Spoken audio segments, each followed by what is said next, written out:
Hello everyone, and welcome to another video. Today I stand before you at my standing desk, ready to complete Final Fantasy X.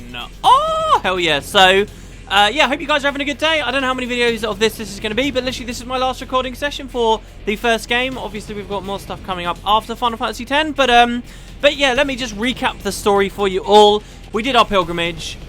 We decided at the last moment on speaking to Lady Unaleska that the whole thing was stupid, right? There was no sign that sin was ever going to go away. We were just killing people for no reason at all. Did a little bit of research. We found out about a guy called Yevon, who is summoning Dream Zanarkand, where we're from within sin. Sin is like his armor, and he inside has just become this like corrupt, weird thing that just constantly summons. Isn't even necessarily human anymore. So we attacked Sin, we blew his head off basically, and we flew inside and we came to this crazy surreal place here called the Sea of Sorrow. Upon defeating Seymour here, we have only one plan left. Find Jecht, who has now become a faith, who lies within Sin here somewhere, and end this madness for once and for all. Find Yevon and destroy him. That is our plan, and let's see how it goes. Alright, so now we're in this new area. Notice we skipped past the screen where we fought Seymour. This is the City of the Dying Dreams. Now I have no encounters equipped right now, and in this kind of freaky area with just this ambient music, we're perfectly safe. No encounters is really overpowered. The enemies we fight here are really strong, but there are certain things that will stand in our way. So for example, this glyph on this wall here, it says 10 fiends still seek eternal repose. And so what this means is we actually have to defeat 10 fiends to get through this door. So there are kind of mechanics here that force you to get rid of your no encounters gear and actually fight stuff, so that your team is actually forced to battle and has to be strong. Behind that glyph in particular, there are only items back there in chests. Should edit on the screen exactly what those chests are right now. So mostly we can ignore them. I of course don't want to run around in no encounters gear, so we'll get rid of that now actually. This is the last area. The least I can do is have the encounters on there. We've run around a fair bit with no encounters. And so yeah, here you'll see we're kind of on a weird looking like glyph thing. Like the panel here on the floor is a totally different color. Well, that'll make sense in a second. Actually, there are a lot of weird places you can go here that are very well hidden to find chests. We've actually already seen this enemy encounter, so I'm going to flee from this one. There are a lot of weird places you can stand and things you can interact with to find hidden chests, and it's powerful gear you get. So for example, if I press A on this, because we were stood on like this blue platform, you'll find the pillar falls down and we get to have this chest. I explained in a previous video that the areas we're wandering around right now, these are old Zanarkand assets from early versions of the game that was never ended up used, so they just sort of used them here instead. It kind of makes sense because if the inside of Sin is the manifestation of Jecht's mind, it makes sense a bit more, I guess, because he obviously is from Zanarkand and he loves Zanarkand, and so this is what we see. This here is a great Malboro, but when we are fighting in inside Sin, he's just as dangerous as any other Malboro, but because we're inside Sin rather than the Omega Dungeon, they do not ambush you here, so you get a little bit more safety. Again, we fought these guys before, so I'll just mark him, and then I will flee with Tidus. Yeah, as my guys are significantly less powerful compared to the previous videos in which we defeated all of the final bosses. Hopefully that's not going to be a problem. I never actually beat the final boss here. I almost said its name. I never actually beat the final boss here on my previous file, so I'm a little concerned. I think we should be fine. So here's a Demonolith. We've also fought these. These are the same ones as we summoned against Valifor against, so we should be fine. They counter with this ability here called Pharaohs Curse. This just applies a bunch of random statuses on you, such as Curse is the main one you're not going to really be able to get rid of. But you don't have to worry too much. And do you know what? I just realised I'm totally right. I did miss something there. Yeah. Okay, so this little glyph thing I was talking about that we were stood on, I said there were hidden things. This is quite a cheekily hidden thing, right? By standing on this one, we managed to push the wall down. So you might wonder, okay, what exactly does, well, what's the deal with this one? We can't press X or do anything. Well, here's the trick. You have to stand on it and then let go of the controller. And if you just stand there and wait, it will actually transport you up, as you can see here. Which is a pretty nice little thing, actually. Which will give you the 4-on-1. This is a weapon for Waka here. And the 4-on-1 will give you, since we don't have all of our final weapons on this file fully powered up, this gives you all of the strikes. Really cool idea, actually, for a weapon. And as I've explained before in the series, it's not like this useless thing. It just means whenever he attacks someone, he's always hitting them with their weakness. It'll be fun to see what the animation of that thing looks like, too. Anyway, we'll go back to where we were. You'll see there's a glyph on the wall, so let's unequip our no encounters again. and proceed through this one here, see what comes up. You notice the minimap still has the fog of war style stuff on it, so you won't necessarily know where you have to go first, especially with these hidden things everywhere. I don't know. It seems like it maybe is easy to get lost, but in general, you should be fine. For some reason, I'm reminded of something I never really talked about in the game. Talking about, like, old versions of Final Fantasy X, like, stuff that we've seen from beta footage. One key difference about Final Fantasy X that ended up different in the final release was you used to have full control of your camera. So, we have locked-in camera. My right analog stick actually does nothing in Final Fantasy X at all. This thing could be broke. Doesn't do anything except Lulu's overdrive. Well, in early versions of the game, you could completely control the camera however you liked, and that's a pretty interesting idea. Anyway, 20,000 gil there. You can come up here. At this point, by the way, guys, we could always go back. In fact, to capture all of the stuff inside Sin, you have to run around in these areas and find some of these more dangerous fiends. But yeah, so by coming all the way up here, we're like get a very fantastic view of the skybox and kind of really messed up, weird, surreal place we're in. But you'll also notice there's a chest here.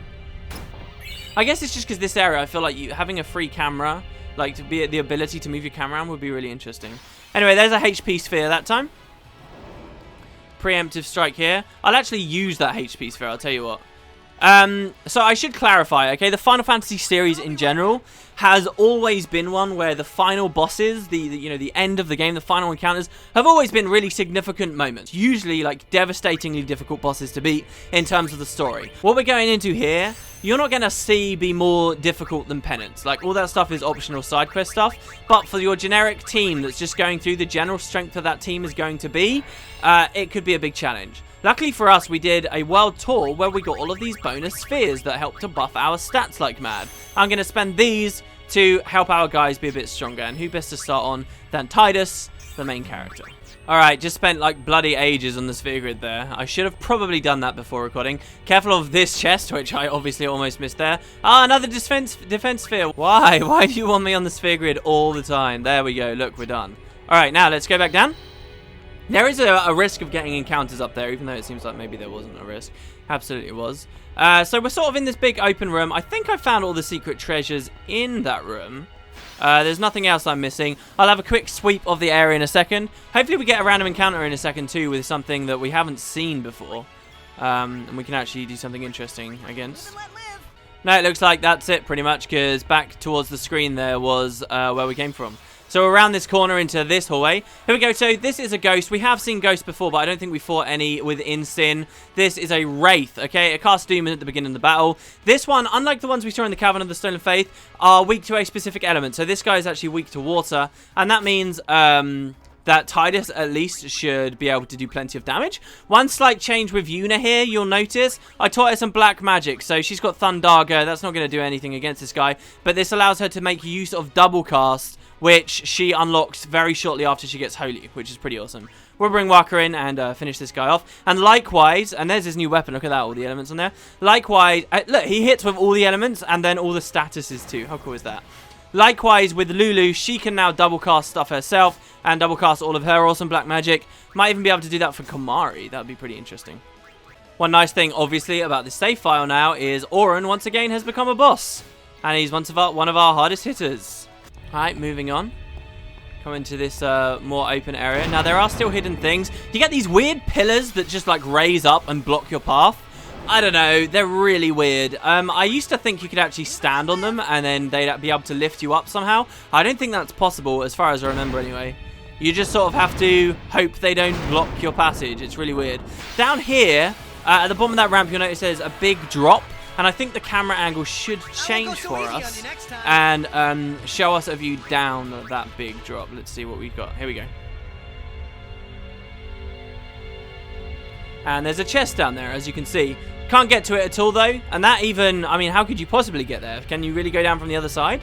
This area of the game is actually kind of weird. In the amount of areas that, places that allows you to interact with things, it's very similar to a big feature of Final Fantasy X-2. Now, I've talked a lot about that game. Well, here we go. So this is the last fiend, basically, that we haven't seen so far. This is a Barbados. These guys will defend as you attack them normally. We did see a monster arena creation a lot like these. But you see how he defends in that way? Basically, what we want to do is armor break him, so we'll use Auron for that. But one feature of X2 I never really talked about, and this was something that really excited me when I was a lot younger and looking forward to the game. I don't know whether I told you guys this, but X2 must have been one of the first games I ever truly started like following, like in terms of pre-launch hype and stuff, and that I was really excited about. Oh, okay, so he's still defending even though we armor broke. That's totally cool, dude. No worries. Really, one of the first games I ever followed so closely. And one thing that I was particularly excited about was the fact that let's swap over to the Avenger.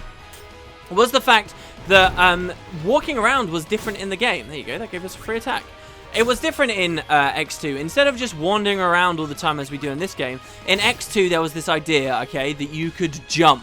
Final Fantasy X doesn't have jumping. It's not there. It doesn't really have much interaction with the environment. And some of my favorite games were like old PS2 platformers.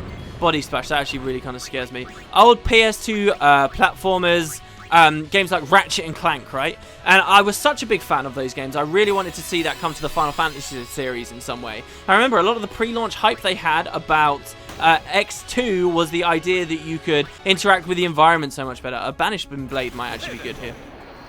Shooting Star could have been good too. One of these features touted was the idea that you could jump as Yuna and do all these things. Turns out the feature in the end, I guess we'll talk about it when we get there, but really wasn't that inclusive. It just meant at specific areas you could press X to, you know, make Yuna jump across predefined areas. That was the whole point of it. And it's a lot like, basically, the area of Zanarkand, or Jecht's messed up version of Zanarkand that we see here. Anyway, you notice this guy has a lot of AoEs. A mortar followed by, like, a body slam would be pretty damn dangerous. I need to get used to haste seizuring again, because obviously we don't have auto haste on our armor anymore. There we go. So now we can just attack and he's not defending anymore. As you can see, the numbers have gone way higher. This time the armor break hits. So basically, you know how Dark Attack could eventually only have a chance of going through and you'd eventually have to Dark Buster? Well, it's the same with this guy except for armor break. So you got to hope that the armor break actually goes through. Once it does, you can start going ham and do a lot of damage. So anyway, that's pretty much that area, and you want to ignore it. Oh, no, sorry, we're in the wrong place. You want to come up here. This will slide down, not allowing you to go up to where we were originally meant to go to. I believe there is a chest hidden somewhere under here. 2 Geminis again, we don't have to worry about these. I really didn't spend that long wandering around in this area of the game for the test file. I guess not. I thought there was a chest there, but I suppose not. So we'll just come along here. And we're getting pretty close now, guys. We're getting pretty close. We're coming to that thing. So, this screen, now that we've changed screens, we're going to find a save sphere here. This save sphere is the point of no return. Now we are finally here. This is the point at which, if you get this far in the game, you might want to say, alright, I'm going to stop. I'm going to go back, I'm going to do the Omega Dungeon, I'm going to do the Dark Aeons, I'm going to do all of that stuff, I'm going to kill penance, whatever. Because if you walk ahead to where the game is telling you to go right now, you will never be able to come back. You trigger the final stuff of the game, which is a substantial amount, don't get me wrong, but that's the point of no return. This is the final save sphere, your last chance to go speak with Sid on the airship and all that other glorious stuff. What I'm going to do, therefore, since we've seen all of the enemies now anyway, we're going to equip no encounters. Doesn't mean we won't have any more encounters. You'll see. It's a bit like the Omega Dungeon. But instead of going forward, and instead of going back on the airship, we're going to take a right. And by going off on the right, you can actually get yourself one final chest. And that's the one at the bottom of this massive chasm. So here, check it out.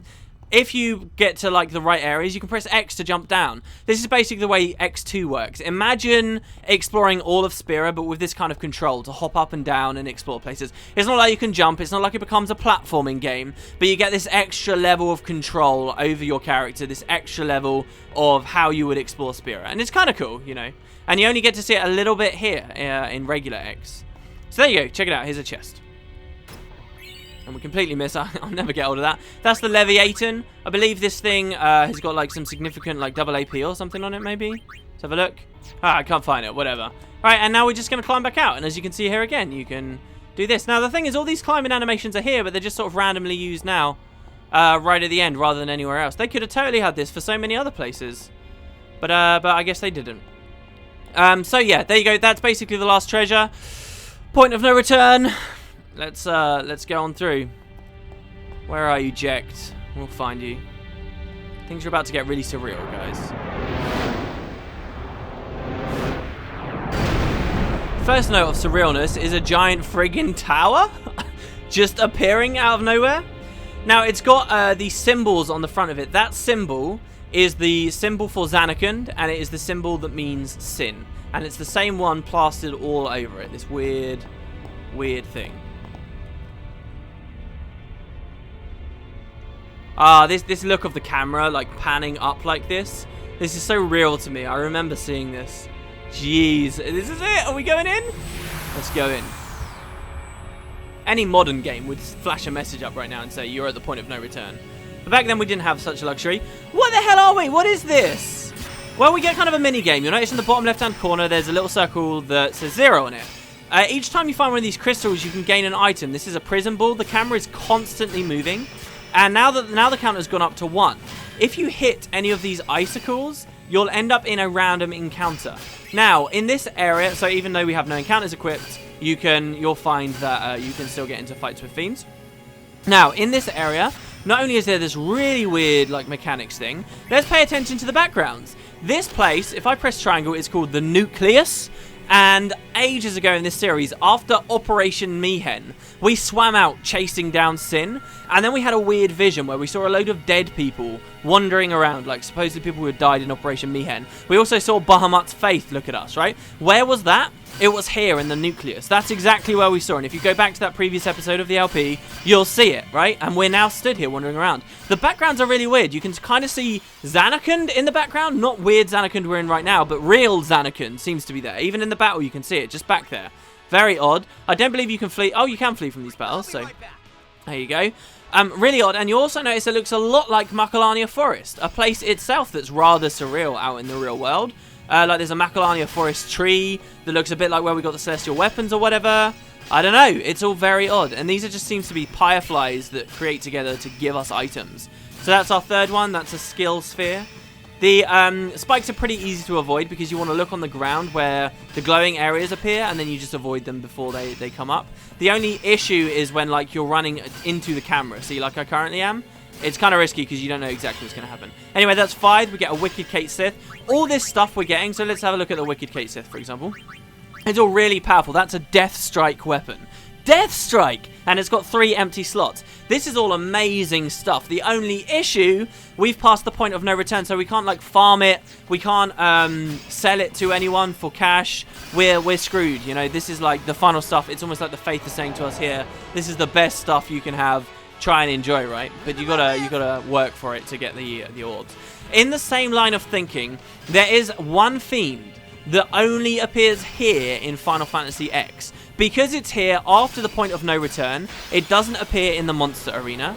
And I'm trying to get into an encounter with it. This fiend will drop, just as a regular drop, dark matter. So dark matter is this really hard thing to farm. Arguably the hardest item in all of Final Fantasy X. Most Final Fantasies have like a final item, like really, really difficult. Dark matter is usually it, okay? And so the only ways you could get dark matter is from killing the dark aeons over and over and over, and then no walk in the park, obviously, or getting it as like a really rare drop from the really hard stuff in the monster arena too. Well, here, after the point of no return, because they can give you these better items. Oh my god, we just got ambushed. Oh my god, bad breath. Okay. How did he... Okay, so look, here's the thing. They're not guaranteed to ambush you. Oh my god, Titus, you're amazing. I think he might have confused proof on him. Woo! Let me just deal with that potential hazard. Let's go find Auron's weapon. Does he have any weapons we can customize? Yeah, I guess it doesn't have to be Auron. And let's give him first strike. There we go. Actually, we could have given Titus first strike there. That probably would have been better. And then we'll take Titus off the front row. There we go. So now we'll be safe if that happens again. So yeah, because they can give us this better stuff, there is a single mob here that will just drop dark matter as his regular drop, which is a really, really cool idea, especially considering you can farm monsters here. I need to find him, though. He's a totally unique enemy. And as you can see, he's kind of hard to come across. So give me a second, guys. I'll start cutting. We'll find this bastard. You'll notice we got a Varuna here. These are technically Omega Dungeon enemies. Aha! Finally! And this guy is rare. Wow, Jesus. So, This is the enemy I'm talking about. It's a land worm, okay? This thing has got a different skin to the worms we saw before. And, of course, we've actually already fought a monster in the monster arena that looks like it. But this is the real one, okay? Land worms. And it's either that he drops dark matters or you can steal dark matters from him. I can't remember which. That's a stamina spring right there. I'm also not going to go to the effort of killing him because you guys know how tanky these kinds of enemies are. But, yeah, unique enemy only appears here. Literally the only place. It's got nothing to do with the monster arena or anything like that. And something I wanted to show you guys, we just got a weapon called Infinity. We'll check this stuff out in a second. But I guess from now on, we'll just get the last of the items. That thing about the worm actually is one of those things I knew about for a long time before even doing the LP. That I knew is one of those weird, cool bits of trivia that I wanted to share with you guys.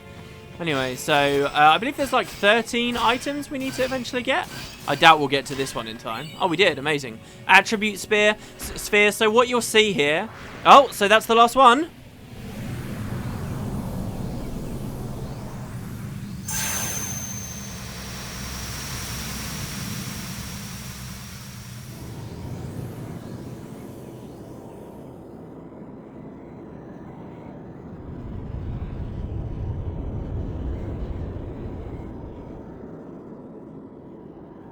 Where are we?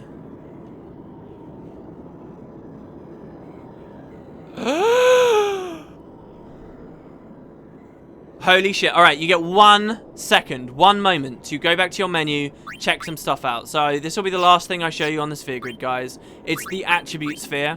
Now, you can get these, I think, in a couple of places, actually. But here it says it activates an attribute node already used by an ally. So you know how there's, like, black magic spheres that give you black magic already activated by an ally? This thing will do that for just stuff like speed spheres and MP spheres, all your generic ones, right? Like HP spheres and power and stuff like that. These are actually very rare, really weird, quirky item. You only get one, as you can see, this whole LP that I've got to demonstrate to you. But again, this is another option like Master Spheres for you if you want to activate a butt ton of luck on loads of people. What I'm actually going to do here, because my plan is to face tank some pretty dangerous stuff, either that or edit in, just so I can show you guys things. I'm actually going to give it to Auron so he can get more health. There we go. Because I need him to survive big things. Oh, and look, he got a sphere level. So we can move him over there and get even more health. So there you go. I think he's pretty much our tankiest dude.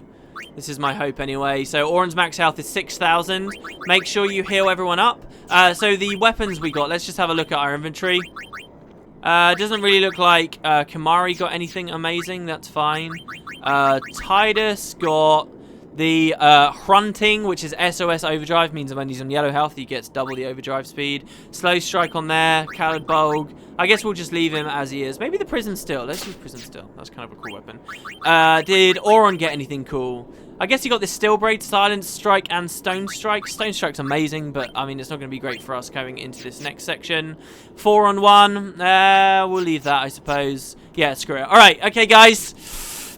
Yeah, you just saw Jecht. And you might recognize the area we're currently in. This is a place called Dream's End. I feel like I had some important thing to talk to you guys about. It's called Dream's End. Think about the story, the idea of the dream, all that kind of stuff. This is the final location of the game. I think maybe some of the earlier locations in the game might have referenced Dream or something when we were like saying Dream's Anakin. But yeah, Dream's End.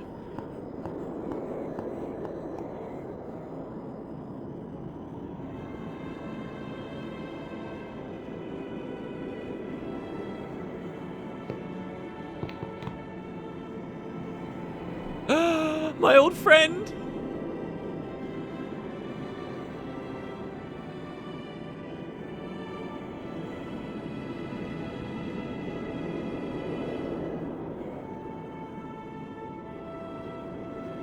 You're late, Auron. I know.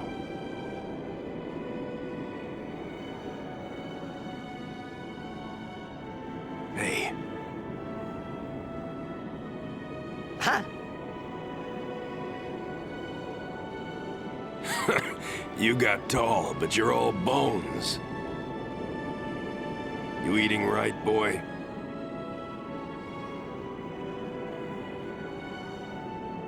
You've really grown. Yeah. But you're still bigger.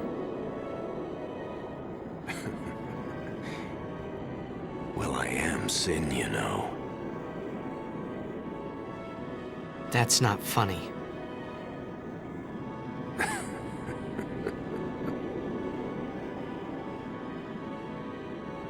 Well, then, I mean, you know. Let's end this. Dad, Yeah. I hate you.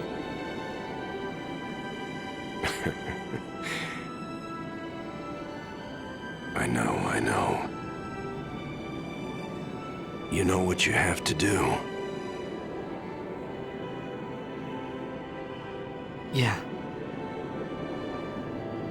I can't hear the hymn so well anymore. Pretty soon I'm gonna be sin, completely. I'm glad you're here now. One thing though, when it starts, I won't be myself anymore. I won't be able to hold myself back. I'm sorry. That's enough!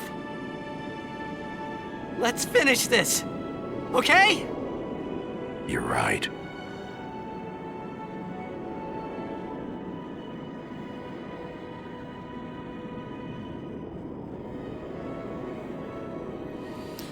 Oh my god. Well then, let's go.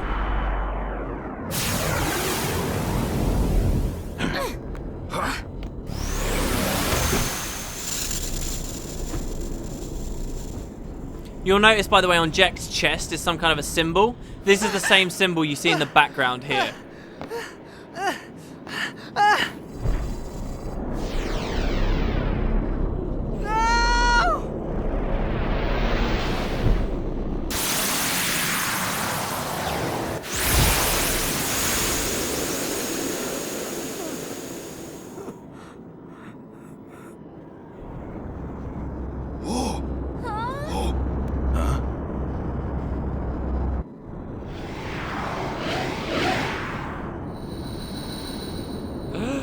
It's Anakin.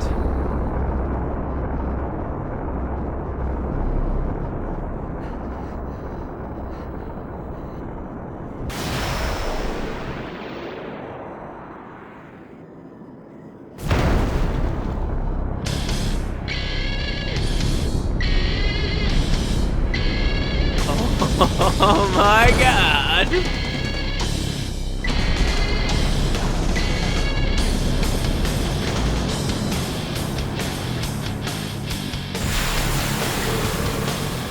I promise this will be quick!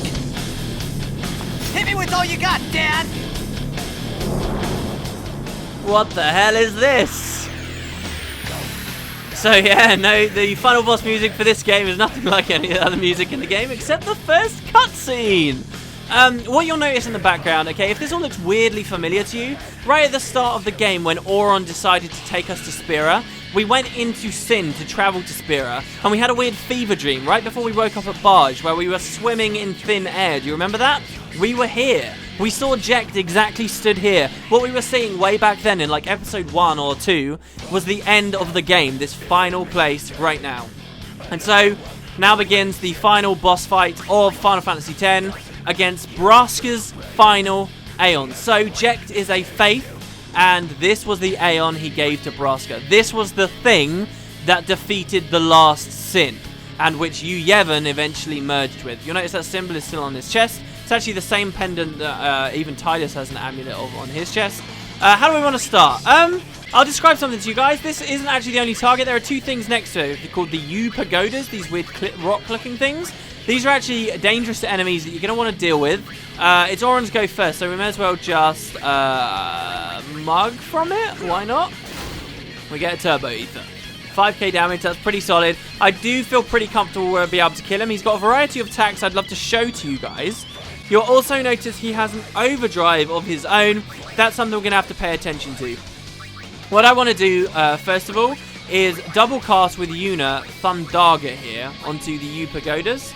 And the other one can be that as well. See how much damage. If this is more than 99999, so 4666, what is that? It would be better for me to cast Holy then, correct?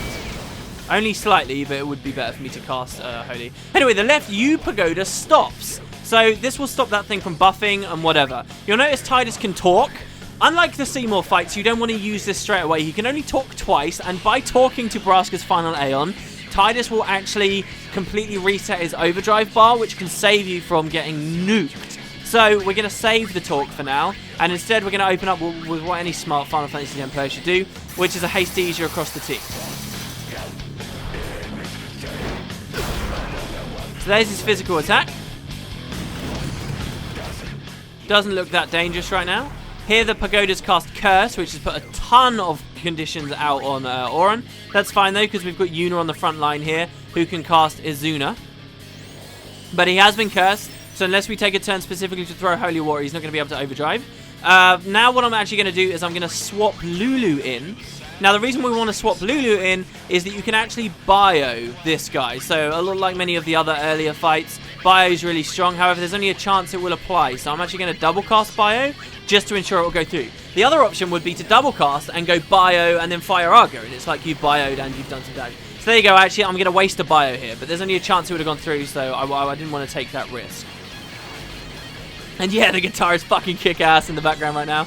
Reminds me of in Halo 2, there's a song that plays during Quarantine Zone, one of the levels, and there's some sick music there, and this reminds me of that a lot. We're going to get Auron off the field here so that we can bring Riku in. Riku's very quick, so hopefully she can get Lulu up, and Lulu's pretty slow, so we just want to get her off the board pretty soon. So here's another turn. This is another curse coming in from this U Pagoda. Okay, so one thing that the U Pagodas are very vulnerable to is slow. So we're going to cast slow on this one over here. What? That missed? They are vulnerable to slow. Oh, did we already slow it? I'm a moron if we already slowed it. We're also looking kind of dangerous right now. So since Tidus is kind of low, I'm going to bring Waka in. And we will... Oh man, I thought I taught Waka Hastesia. I guess I didn't. This is so lame. I was almost positive I taught him Hastesia on this file. Okay, sure. So, I guess what we'll do, since Riku's asleep and that's stopping her from being able to do things, the main reason I have Waka here is because he's tanky enough to survive a hit. We will remedy over here. I should clarify to you guys as well, I haven't actually done this stuff for years. On my test file, I deliberately didn't finish the game. These cutscenes we're watching, I'm enjoying them all with you for the first time in a long time. So now that both U Pagodas are alive, if only one of them is up, then it will just cast Curse and stuff like that, nasty spells. If both of them are up, they will heal Braska's final Aeon and charge his overdrive meter pretty substantially. That's something we're going to have to watch out for. Now, Riku's still on the... So what I want to do here is I'm going to bring Yuna in. Number one, because she's hasted, but also because she can full life Lulu. Not this is really going to make a huge difference, but with any luck, she won't get targeted here. Good, that was Yuna. Yuna went down. God damn it. Wow. Okay, Waka gets one go. Lulu is so slow. Okay, here we go. Tidus, and then Hastesia, and the U Pagoda should use Power Wave, and the boss is just going to kill one of us. We might be about to wipe, guys. I don't know. Maybe we won't wipe. If Lulu is the one that... Basically, if Tidus dies here, they shouldn't charge the overdrive all the way up. I'm hoping that if he hits Tidus, then I can swap Lulu off and have another character use Mega Phoenix. And we don't have this slow person on the board anymore. Fuck! Stop hitting friggin' Lulu! No, this is bad. Okay, this is really bad. Mega Phoenix. Okay. Oh, why are we so weak? Alright, so we've Mega Phoenix. Everyone's overdrive is up because we're using Comrade. But this is a bit of a problem. So I think maybe we need to bring Waka out. Oh, it was Kamari I taught Hastesia. So, wait, hold on. What happens if I bring Kamari in? And then I Hastesia with him. Yuna gets 2 goes, and then Lulu gets a go. But the boss is going to get a go too. So, let's just hope... I don't know what I'm hoping for here. Oh, no, the overdrive's going to hit us. I think we may have just wiped, guys. And we may have to cut. But this will be okay, because it will show you one of his overdrives. Because that Power Wave's going to put his overdrive up, isn't it?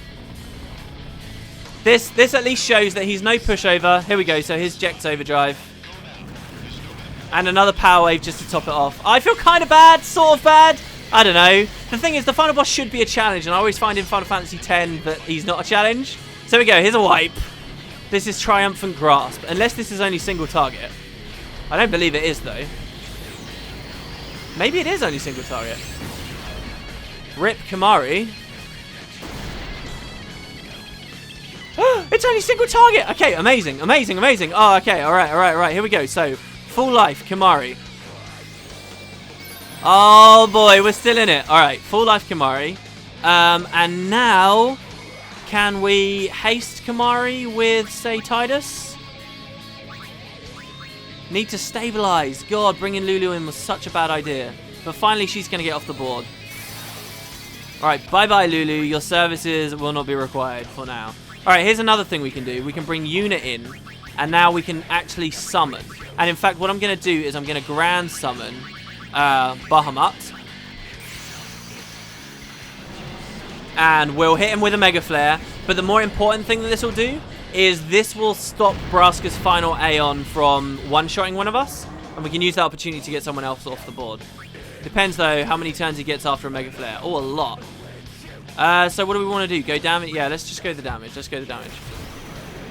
It's nice when you summon a big Aeon, you get like these zoomed out camera angles, get to enjoy a little bit more. And of course he's being healed, but the poison is going to continue wearing him away. Both U-Pagodas stopped, that's fine. Now you saw we did loads of damage. There's an interesting mechanic with the U-Pagodas that I'd love to talk to you guys about. Basically, they start off with like 2,000 health or something, maybe a bit more, 5,000 health. But when they die, when they come back alive, which is what's just happened here, they come back with the same health that they were killed with. So basically, the more you kill them, the excess damage you kill them with, like by overkilling them basically, you're giving them more health. So if I was on my super endgame file, okay, and I attacked one of the U-Pagodas for 99,999 damage, when they come back to life, they have 99,999 more health. And so in this way, they can get insane, ludicrous amounts of health. And technically, if you as the player are so inclined to do it, you can make the U-Pagodas the highest HP things in all of Final Fantasy X just by attacking them over and over and over, letting them come back to life. Kind of a crazy idea, right? Alright, so here's another power wave. I'm expecting that Kimahri should get a go. I'm also going to hopefully make with a decent Riku mix in a second. And we may have to talk to BFA in a second also to get that overdrive to go away.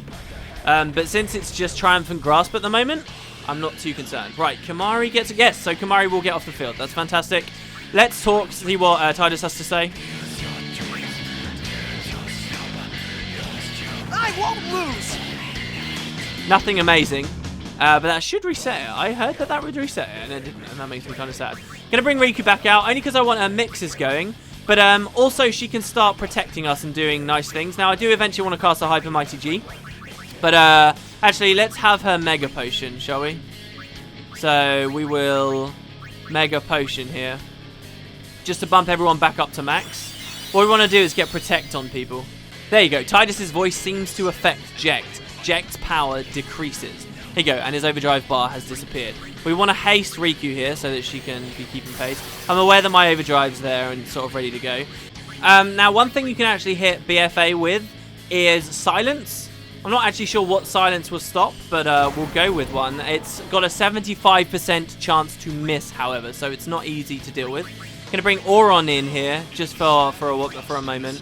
And we're going to start hitting breaks. So Auron's breaks will work on Braska's final Aeon. Armor Break is the one I'm most interested in right now. He's actually vulnerable to a plethora of different things, which kind of makes this an interesting fight. And in many ways, I feel a better designed fight than you see elsewhere in this game. So a Hastesia here will be unnecessary. We just need a regular haste. A better designed fight than many of the Dark Aeons and things that are just flat up immune to everything. So it ends up being about quick hits. This guy, there's actually a lot of counterplay, and as long as you're not super overpowered, you have to work on many different things. I don't know, by the way, if you can translate all the text that's on the U-Pagodas. I doubt you can. Now, here's something cool we can do. If his overdrive is up and you try to tank it with an Aeon, say, for example, Shiva here, he actually uses a different ability. So we've already seen one of his overdrives. Now, let's see what he does if Shiva's up. And we'll physically attack with her too, just to get some damage rolling on out, I suppose. She has scans, so you'll see he's got 32,000 health left. He doesn't even have 1 million health, by the way. So, you know, if you're comparing it to the super bosses, it's nowhere near on the same level. But, so there you saw he did something different, and that was Jecht Bomber. He only uses Jecht Bomber against Aeons. So, that's pretty interesting. Here's something else interesting we can do as soon as Yuna's back up now. I guess we're going to have to start... No, we won't. I'm actually going to keep contending with his overdrive during this fight. It's not a conventional strategy. You can choose to have the Pagodas down and accept the fact that they're healing it and just deal with the overdrives as they come. Or you can do something a little bit more interesting. You can summon an Aeon. Anima, for example, is what I'm doing. Now, on this save file, you remember I showed you guys an ability called Zombie Attack. Zombie Attack was something I said basically was useless for most of the game. I don't have it unlocked on anyone at the moment because of the way my figure it is, but Anima comes with Zombie Attack by default, if you remember. Braska's final Aeon is weak to Zombie Attack. So, now that he's zombied, we can start healing him to do damage. And this is huge. It also means that whenever these guys use Power Wave to charge his overdrive,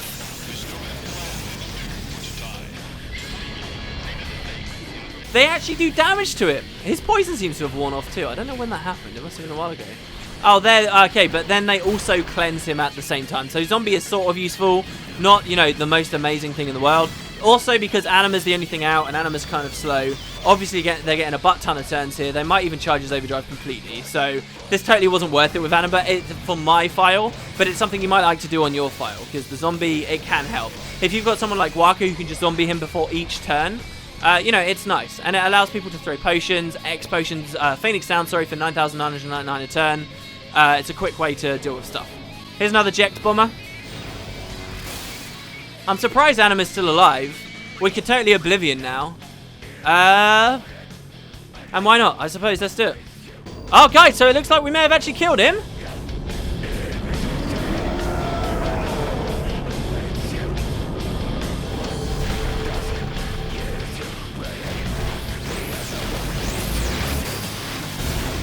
Yeah, look, down he goes? Question mark?